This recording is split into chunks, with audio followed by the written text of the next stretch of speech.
Punya banyak uang itu memang bisa bikin bahagia, tapi uang juga bisa bikin hidup hancur. Uang itu nggak sesederhana selembar kertas yang punya dua sisi, tapi ini soal siapa yang memegangnya. Uang bisa jadi berkat untuk membantu keluarga, traveling, menikah, atau bahkan membangun masa depan. Tapi di sisi lain, uang juga bisa jadi bencana, karena uang bisa jadi sumber pertengkaran, kecemburuan, ego, dan hancurnya hubungan.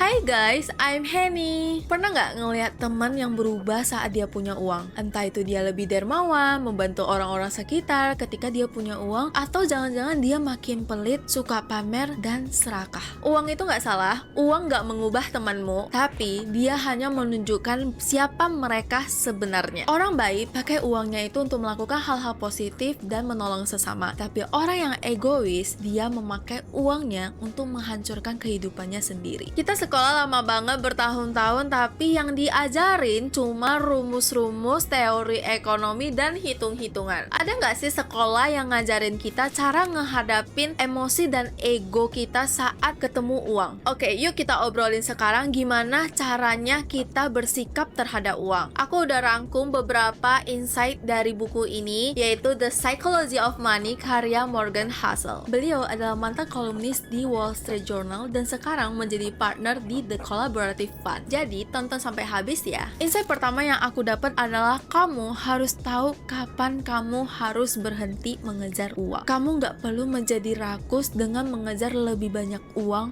lebih banyak pencapaian, dan lebih banyak pengakuan, apalagi melakukannya itu secara ilegal dan melawan hati nuranimu. Sampai kamu lupa untuk sadar sebenarnya ini semua untuk apa. Ambisi itu wajar, kerja keras itu memang perlu, tapi yang paling penting adalah kita harus tahu kapan kita harus berhenti, kapan kita harus merasa cukup agar kita nggak kehilangan hal-hal berharga lainnya. Ada kasus nyata tentang hal ini. Kenalin, dia adalah Raja Gupta. Dia lahir di Kolkata, yatim piatu sejak remaja, bukan dari keluarga yang kaya, tapi kerja gila-gilaan sampai akhirnya dia berhasil menjadi seorang CEO di usia 40-an tahun di salah satu perusahaan konsultan yang paling bergengsi di dunia. Kekayaannya luar biasa, lebih dari 100 juta dolar. Seharusnya dengan kekayaan sebesar itu, dia udah bisa hidup tenang, hidup santai sampai akhir hayatnya. Tapi Raja Gupta tidak tahu kapan dia harus berhenti. Karena ketidakpuasan dan kerakusannya,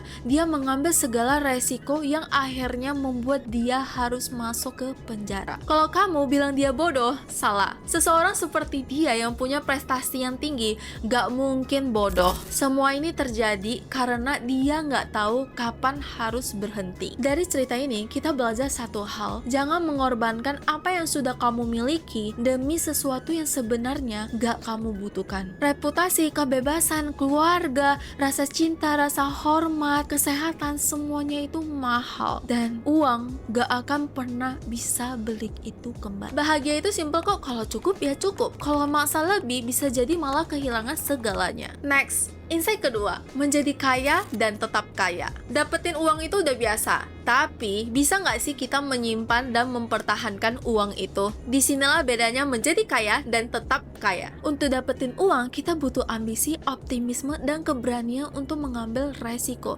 Tapi untuk mempertahankannya, justru kebalikannya. Kita butuh kerendahan hati, rasa takut kehilangan, dan tahu kapan kita merasa cukup. Kaya itu bukan soal seberapa banyak yang kamu hasilkan, tapi seberapa banyak yang bisa kamu jaga dan simpan. Gaji besar, bisnis laris, penghasilan gede, semuanya akan sia-sia kalau tiap masuk duit itu langsung habis. Karena nggak guna jadi kaya kalau kamu nggak bisa mempertahankannya selama mungkin. Aku sering ngeliat banyak orang yang maksa untuk kelihatan kaya. Mereka kira biar kelihatan kaya, mereka harus hidup seperti orang kaya, punya barang branded, pamer lifestyle mewah, dan nongkrong di tempat-tempat fancy. Padahal Padahal orang yang benar-benar kaya nggak butuh validasi seperti itu. Mereka beli suatu barang ya memang karena mereka butuh, bukan karena ingin dilihat. Karena yang bikin seseorang benar-benar kaya itu bukan dari barang yang dia pakai, tapi seberapa lama dia bisa mempertahankan kekayaannya untuk tetap kaya sambil mempunyai kendali penuh atas kehidupannya. Insight terakhir, inilah wujud kekayaan sesungguhnya. Kaya bukan hanya sekedar punya uang banyak, tapi sesederhana kamu bangun pagi dan berkata, aku bisa ngelakuin apa aja yang aku mau hari ini. Kamu mungkin berpikir kalau orang kaya itu rumahnya paling besar, mobilnya paling mahal, saldonya yang gak habis-habis. Tapi kekayaan sesungguhnya adalah punya waktu dan kebebasan. Kekayaan yang kamu rasakan setelah kamu punya kendali atas hidup kamu sendiri. Kamu bebas ngelakuin apa aja yang kamu mau, kapan ngelakuinnya, dengan siapa kamu ngelakuin hal itu bareng, dan seberapa lama kamu bisa ngelakuin hal itu tanpa harus menunggu atau minta izin ke siapa-siapa. Itu adalah dividen dan keuntungan yang bisa diberi oleh uang. Aku percaya uang itu bukan tujuan akhir tapi alat. Karena itu, aku membangun bisnis sejak muda bukan hanya agar bisa hidup lebih layak, tapi agar aku bisa membeli hal yang paling mahal di dunia ini, yaitu waktu dan kebebasan. Bayangin kamu bisa kerja dari mana aja atau bahkan istirahat sejenak tanpa harus panik soal gaji. Bayangin kamu bisa ngehabisin waktu bersama dengan keluarga. Bayangin kamu bisa mengatakan ya dengan hal-hal yang kamu suka dan bilang tidak ke hal-hal yang kamu gak suka. Ini bukan tentang jadi kaya, ini tentang kamu bisa hidup dengan caramu sendiri. Kamu bisa bernafas lega tanpa harus dikejar-kejar waktu dan tuntutan. Disinilah uang punya peran, bukan untuk nunjukin siapa kamu ke dunia, bukan untuk haus validasi, tapi ini untuk kamu bisa menjadi dirimu sendiri. Setelah baca buku ini, aku sadar ngatur uang itu bukan cuma soal angka doang, tapi juga soal sikap, emosi, dan keputusan kecil yang kita ambil setiap harinya. Aku jadi makin paham pentingnya menabung dan sadar bahwa nggak semua investasi yang menggiurkan itu cocok sama aku. Kadang, investasi yang kelihatan untung gede punya resiko yang nggak sebanding dengan kenyamanan dan tujuan jangka panjang aku. Akhirnya, aku memilih investasi yang lebih stabil, yang paling aku mengerti, dan yang bisa bertahan dalam jangka waktu yang lama. Karena seperti yang ditekankan dalam buku ini, kekayaan itu bukan soal seberapa cepat uang yang kamu dapatkan, tapi seberapa lama kamu bisa mempertahankan kekayaan itu. Disitulah aku sadar pentingnya compounding. Prinsipnya simple, sedikit demi sedikit lama-lama akan jadi bukit.